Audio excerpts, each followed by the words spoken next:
হয়েছে। বন্ধু তো মাশাআল্লাহ একটা চমৎকার ছেলে, মানে স্মার্ট, কথা দেখছেন তার হাসি দেখলে মানে সবসময় হাসতো। এই দুই বন্ধু একই অবস্থা।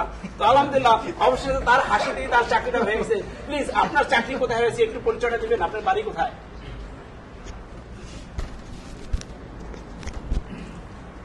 আসসালামু আলাইকুম, আমার নাম মোহাম্মদ তারেক হাসান, আমার জেলা গাজীপুর, আর আমার থানা কালীগঞ্জ, গ্রাম বালিগাঁও। আমি পড়াশোনা করেছি আমার মানে প্রাথমিক মানে এসএসসি কালীগঞ্জ RRN পাইলট সরকারি উচ্চ বিদ্যালয়, আর কলেজ মানে অনার্স মাস্টার্স টঙ্গী সরকারি কলেজ, সাবজেক্ট অ্যাকাউন্টিং। আর আমার চাকরি হয়েছে বাংলাদেশ সেতু কর্তৃপক্ষে 60 মুদ্রা করিতে। আর সবচেয়ে বড় কথা হলো কি, আমি এইভাবে কখনো সবার সামনে বক্তব্য দেই না, যেটা মানে আমার ভিতরে কিরকম একটা নার্ভাসনেস কাজ করে আর কি। তো আজকে আমি আসছি, সবচেয়ে বড় কথা স্যার আমাকে বলছে, তো আমি আসছি, স্যারই কিন্তু আমার সাহস, সে স্যার পাশে আছে। আর সবচেয়ে বড় বিষয় হলো আমি আপনাদের বলবো, আমি কিন্তু মানে এখানে আসার পর মানে প্রথম আমি ফেসবুকে আমি অনেক সময় কাটাতাম, মানে খালি ভিডিও দেখতাম, অন্য কোনো কিছু না, বসে বসে শুধু আন্তাজেই ঘুরতাম আর কি, দেখতাম আর কি। এই দেখার মধ্যে দেখতে দেখতে একদিন এই মানুষটাকে আমি দেখলাম যে দাঁড়ায় দাঁড়ায় এই পোলা মানে বিভিন্নভাবে মানে ঝাড়ি ঝুড়ি দিতেছে, এইটা এইটা এইটা মানে টাস টুস করে শব্দ হইতেছে, মানে আমি কি মানে মানে কম্পিউটার গুলো শব্দতে মানে পুরো রুম টুম কাইপে যেতেছে।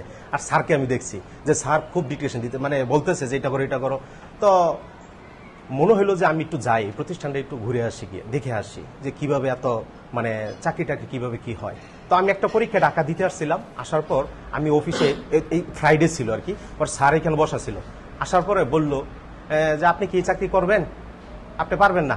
আমাকে বলতেছে কিভাবে করবেন, অল্প টাকা বেতন, এই চাকরিতে কি করবেন, বেশি টাকা দরকার, অন্য চাকরি গিয়ে চিন্তা করেন, থাকতে পারবেন 6 মাস, স্যার আমাকে বলছে। তো আমার স্যারের জারি জুড়ি শুনলে আমার ভয়ই করছে, কি বলে স্যারে যে এই অল্প টাকা বেতন টেতন এখানে এসে কি করবেন। তো পরে আমি চিন্তা করলাম যে না, আমার এইখানে মানে আমি পরিবেশ দেখে আমি আদার্স আরো কিছু কোচিং সেন্টার দেখছি, সবগুলো দেখার পর মনে হলো এখানে আসার পর যে না, আমার মনে হয় এখানে ভর্তি হওয়াটা আমার জন্য একটা বেস্ট চয়েস হবে। তখন আমি কোনো কিছু আর না কোথাও না তাকিয়ে আমি এখানে মানে একই চান্সে আমি স্যারে বলছি স্যার আমি আসতেছি, আইসা আমি ভর্তি হয়ে গেছি। আবার এইখান থেকে আসার পর স্যার বললো যে আমার এলাকার এক সিনিয়র ভাই এখানে চাকরি হয়েছে, নাম হলো শুক্কুর আলী।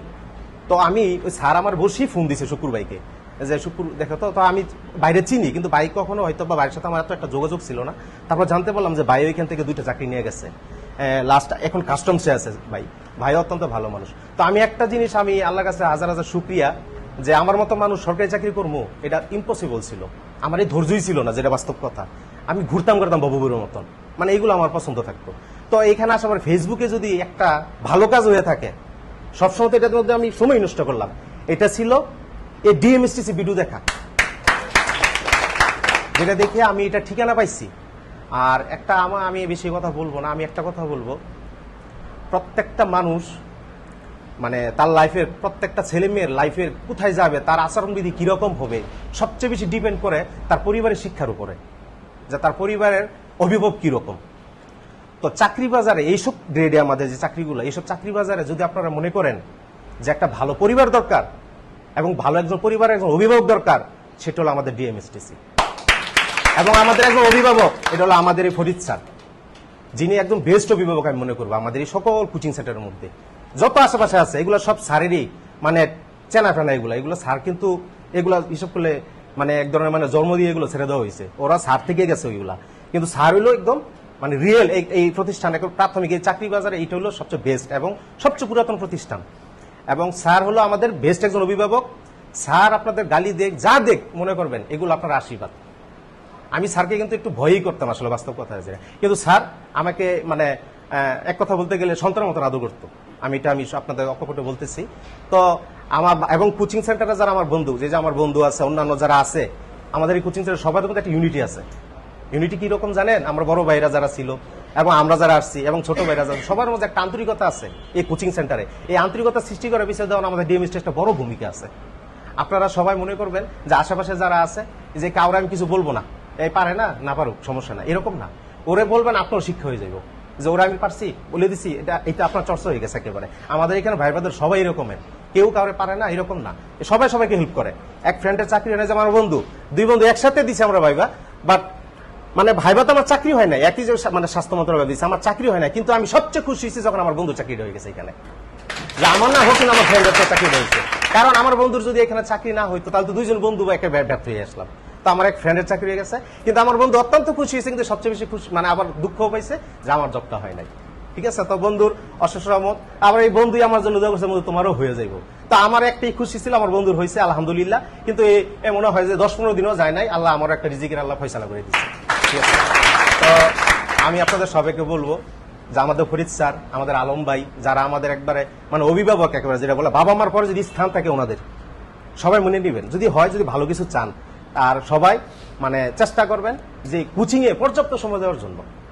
আর সবাই গ্রুপ করবেন, বন্ধুর মধ্যে বেশ মিলে গ্রুপ করবেন। গ্রুপ করলে হয় কি, অনেক অনেক চর্চা হবে, ভুল ত্রুটিগুলো আপনারা সংশোধন করতে পারবেন। সেখানে কিছু বুঝবেন না, স্যারদের হেল্প নেবেন যে স্যার এটা বুঝতেছি না, কিংবা কি করতে হবে।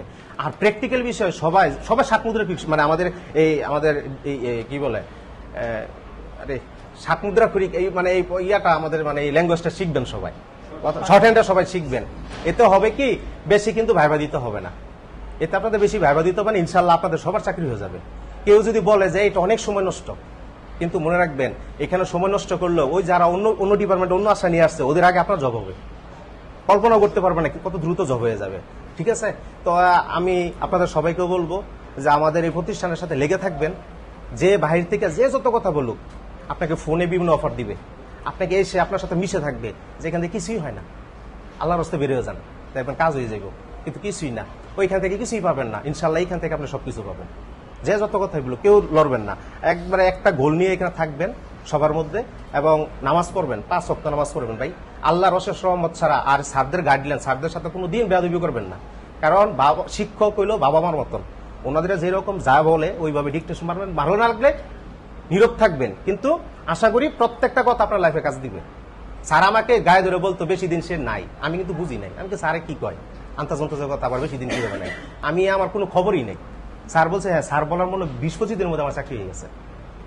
ঠিক আছে, তো সবাই প্রতি আমার দোয়া রইল, আমার জন্য সবাই দোয়া করবেন, আমার বন্ধুর জন্য সবাই দোয়া করবেন। আমাদের বেসের প্রায় 8-9 জনের জব হয়ে গেছে। হ্যাঁ, আমরা সবাই আসছিলাম, আমার বন্ধু একই দিনে আমরা 2 জন আসছিলাম। ঠিক আছে, তো একই দিনে আসছি, তো আমাদের চাকরিও প্রায় একই সময় হয়ে গেছে ইনশাল্লাহ, আপনাদের সবার দোয়ায়। তো আমি আপনাদের সবার জন্য দোয়া করি। ঠিক আছে, সবাই ভালো থাকবেন, আমাদের সবার জন্য, স্যারের জন্য, এবং স্যারের পাশে থাকবেন, এবং কোচিং এর সাথে সবসময় লেগে থাকবেন, এটা আপনাদের কাছে আমার একটা অনুরোধ থাকবে।